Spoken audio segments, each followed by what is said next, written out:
A team of reporters will bring you the latest on the ground. First to Amelia Adams in Washington, D.C. Amelia, protesters and police are still clashing on the doorstep of the White House. Mark, we have just moved one block from the White House, and this is the scene in Washington, D.C. Thousands of protesters who had gathered quite peacefully for the most part at the president's doorstep moved away from that police line, and they've moved down the street, and we are hearing huge flashbangs. The police, the Metropolitan Police, are firing back with tear gas. So what you're seeing now is what we have seen, this pattern over the last few days, where these protests start very peaceful. They're organised Black Lives Matter protests. They're asking the authorities here in America to kneel with them in memory of George Floyd and to show them some solidarity and some understanding for the issues that they want changed in this country. That has moved on and escalated, and now you have a lot of peaceful protesters and families that have gone home, and there is this element which is quite a tough element, quite an angry element, and they are taking to the streets of Washington, D.C.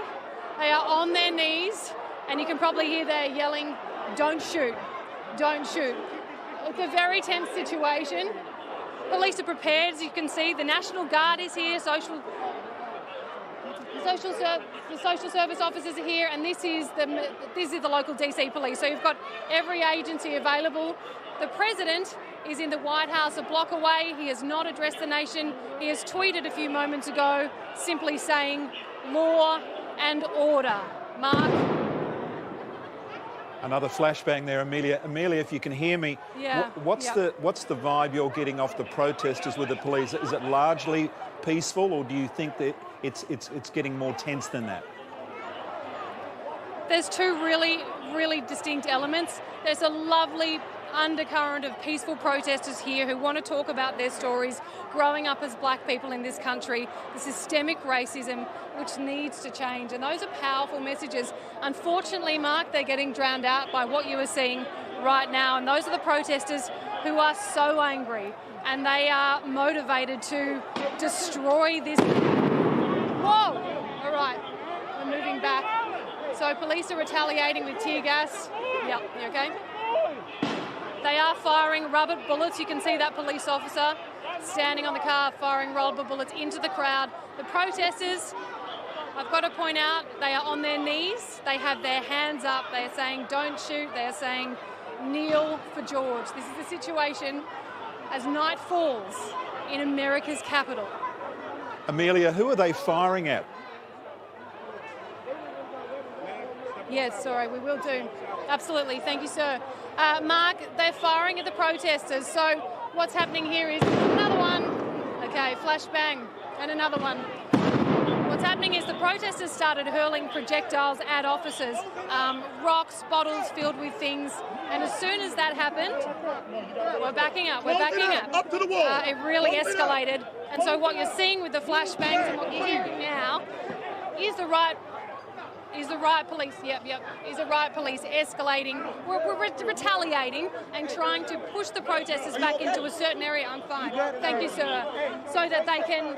Thank you. And so you can see there are people like this man who just came up to check on us, and they're saying this is not okay. I can hear other protesters saying, "Don't do this. You're doing this to your own people. You're making us all look bad." They have a message they want to get through, and this is not it, Mark. Amelia, a completely different atmosphere there from what was seen in Minneapolis, because we did see really heavy confrontation with the protesters and police. But here it doesn't look as violent as that. As I say that, it looks like there was some confrontation, but it seems like a different mood. Yeah, it's just very... Oh, there we go again, back. It's just very tense, Mark, you're right.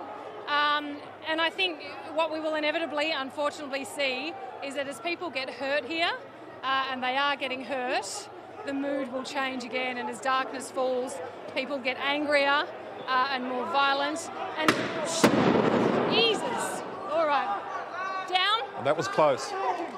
Okay, so that was close. I'm just going to move away, and that was tear gas, which I know from experience is very unpleasant.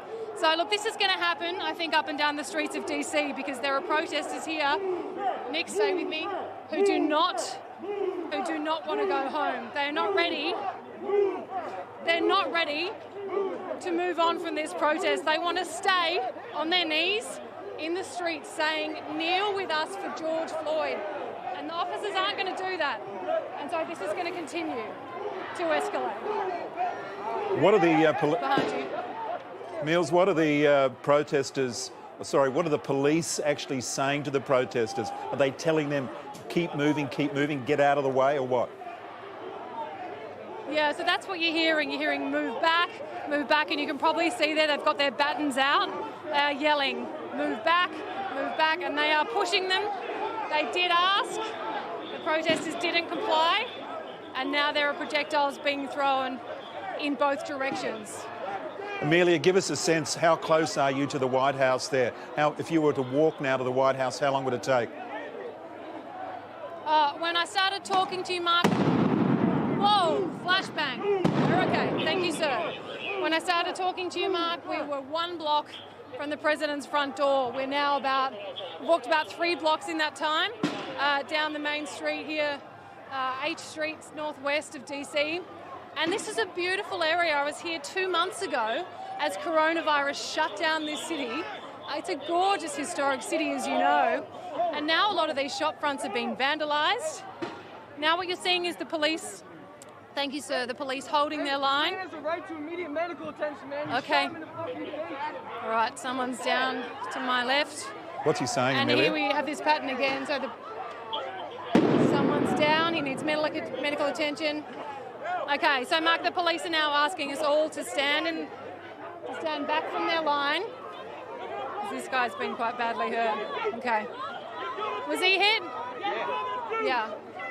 What do you Tear think? gas? What do you think happened there, Amelia? It's What do you okay. think happened to that person?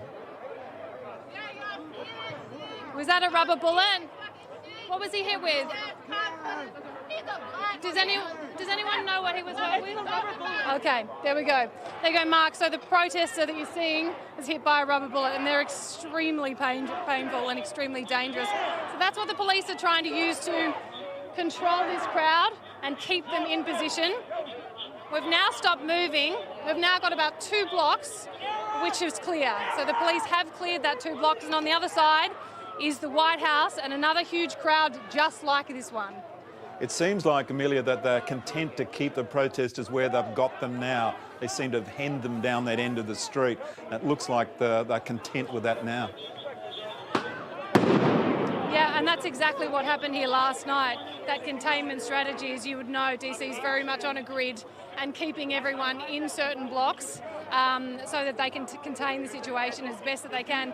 And even as all of this is happening around me, Mark, I can hear people walking past yelling, stop, don't do this, stop the violence, this is not what we're about. Walk, don't run. Don't let them make us look bad. So this is the real conflicting message that we're seeing right across this country this weekend. And now, well, it'll be the 3rd night here in DC, but the 6th night in other parts of the country. It's very, very sad, really, and it's very confronting. Amelia, that gentleman he's on the phone now, but I was going to ask you to turn around if one of the people there would like to talk to us and give us a sense of why they are there. If you can. You know what? He's my security, and I'm very grateful that he's my security guard, and he's very grateful that he's just turned up. So I'm going to ask someone else for you, and we'll get a little bit of a sense. I've got to pick my. I understand. Excuse me, sir. Would you mind me talking? You don't want to talk? Telling me why you've come out today? What's that? I'm supposed to be hooping. He's supposed to be playing basketball. Oh, okay. He shouldn't be here. I think there's probably quite a lot of people who shouldn't be here, but we'll find someone who can talk to us. So would you mind telling me why you're here today? No, they don't want to talk. They don't want to be on camera. Why did you come here today? Why are you part of this? I came here to protest against the senseless killing of Mr. Floyd and countless others in America and just throughout history of the United States. So that's why we're here. We're just trying to peacefully protest and let the whole country know in the world that what's going on here is wrong. And this should be fixed immediately. That was such an important message, and the march was so beautiful and peaceful for so long. Outside the White House, things got a little bit heated. Yeah. Then we moved away from the White House. Now, what has just happened here? It has turned ugly. How does that make you feel when you've come with such an important message to get across? It makes me feel terrible. Like, to be a U.S. citizen, like, this is just disrespectful. Like, it makes it hard for me to say that I'm from the United States. Like, it just puts such a bad vibe and bad energy in my heart, knowing that I was born and raised in Virginia. And it just hurts for me to say that I'm a U.S. citizen, because with stuff like this, we were peacefully protesting at the White House. Yeah, we were shaking maybe the fence a little bit. Everyone's a little angry, of course, but no one did anything. They're shooting us with pellets, and then when we leave peacefully, we didn't have to leave the White House. We left, come down the street, and they start throwing like bombs type things to disperse us, and they're shooting from, a guy's jumping up there on the roof and shooting us from above. Like, it's crazy. Like, that stuff doesn't make any sense. We witnessed a moment about an hour ago now. Down, down, down. All right. What is that? A firework or something, I don't know. Okay. That's all right. We witnessed about an hour ago a moment where one of the Secret Service officers did kneel in front of the White House. No one else in that line did. What would it have meant, or what would it have changed if that whole line of police that you were chanting, kneel for George, kneel with us, what would have changed had they done that? First off, I didn't see the person kneel, but if they did, that's kudos to them. That's real good. If everyone kneeled in that line, it would honestly feel like it would mean the world to us, honestly. Like, we've been asking them to kneel. I know a lot of them probably think what is going on is wrong.